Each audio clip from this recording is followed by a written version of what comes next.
ଏଇନା ଭଜା ହେବ। ଏଇ ମାଛ ଖିଆ ହେବ। ଏଇ ମାଛ ଭଜା ହେବ। ଏଡ଼େ ଏଡ଼େ ମାଛ ହେଇଗଲାଣି। ଏଇ ମାଛକୁ ଭଜା ହେବ। ତା ଛୁଇଁ ଆଳୁ ଭଜା ହେଇଛି। ଏଇଠି ଛୁଇଁ ଆଳୁ ଭଜା। ଛୁଇଁ ନୁହଁ ସେଇଟା ଝୁଡୁଙ୍ଗ ଆଳୁ। ସେଇ ଝୁଡୁଙ୍ଗ ଆଳୁ ଭଜା ହେଇଛି। ଆଉ ଏଇଟା ହବ ସେଇ ଦଳାଦଳି ଟମାଟୋ।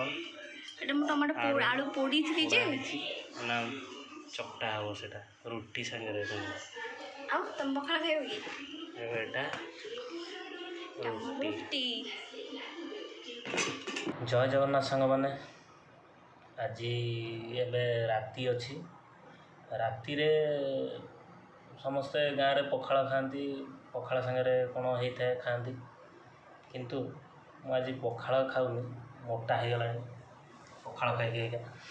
ପଖାଳ ଖାଇବିନି, ଗୋଟେ ଅଲଗା ଖାଇବି। ମାନେ ଗାଁ ନୁହେଁ, ସହର ଖାଦ୍ୟ। କ'ଣ ସେ ସହର ଖାଦ୍ୟ ଏଇନା ଖାଇଲେ ଆପଣ ଦେଖିପାରିବେ। ଏ ଆସିଗଲା ଆମର ଖାଇବା।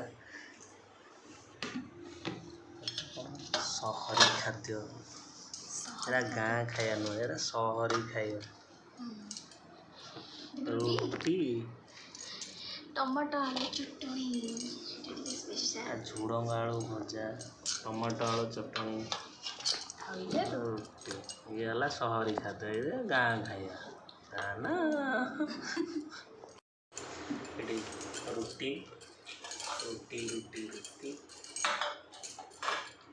ରୁଟି ସାଙ୍ଗରେ ଆଳୁକୁ ଟିକେ ଯେଉଁ ଆଳୁ ଚକଟା ହେଇଥିଲା ତାକୁ ଆଳୁ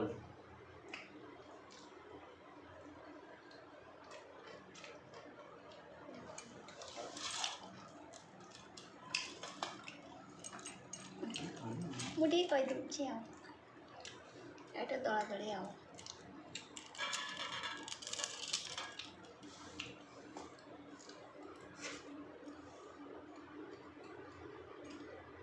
ପଖାଳ ଖାଇଲେ ମୋଟା ହେଇଯାଉଛି। ତେଣୁକରି ରୁଟି ଖାଇବାକୁ ପଡ଼ୁଛି। ସବୁବେଳେ ପଖାଳ ଖାଇଲେ ଭଲ ନୁହେଁ।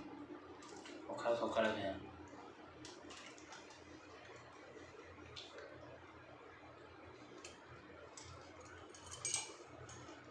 ଆଉ କିଏ କ'ଣ ଖାଉଛ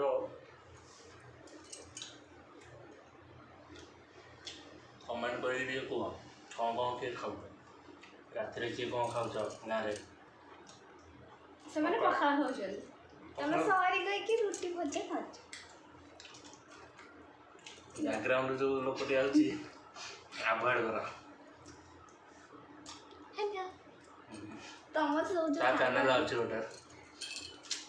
प्लीज मोर चैनल को सब्सक्राइब कर देबे। मागଣା एडवर्टाइजमेंट लाइक शेयर करते मोर के किसी हाथ अच्छी जो बनै के थोई देली हाथ गोड़ आउ हाथ गोड़ सब अच्छी सर मोर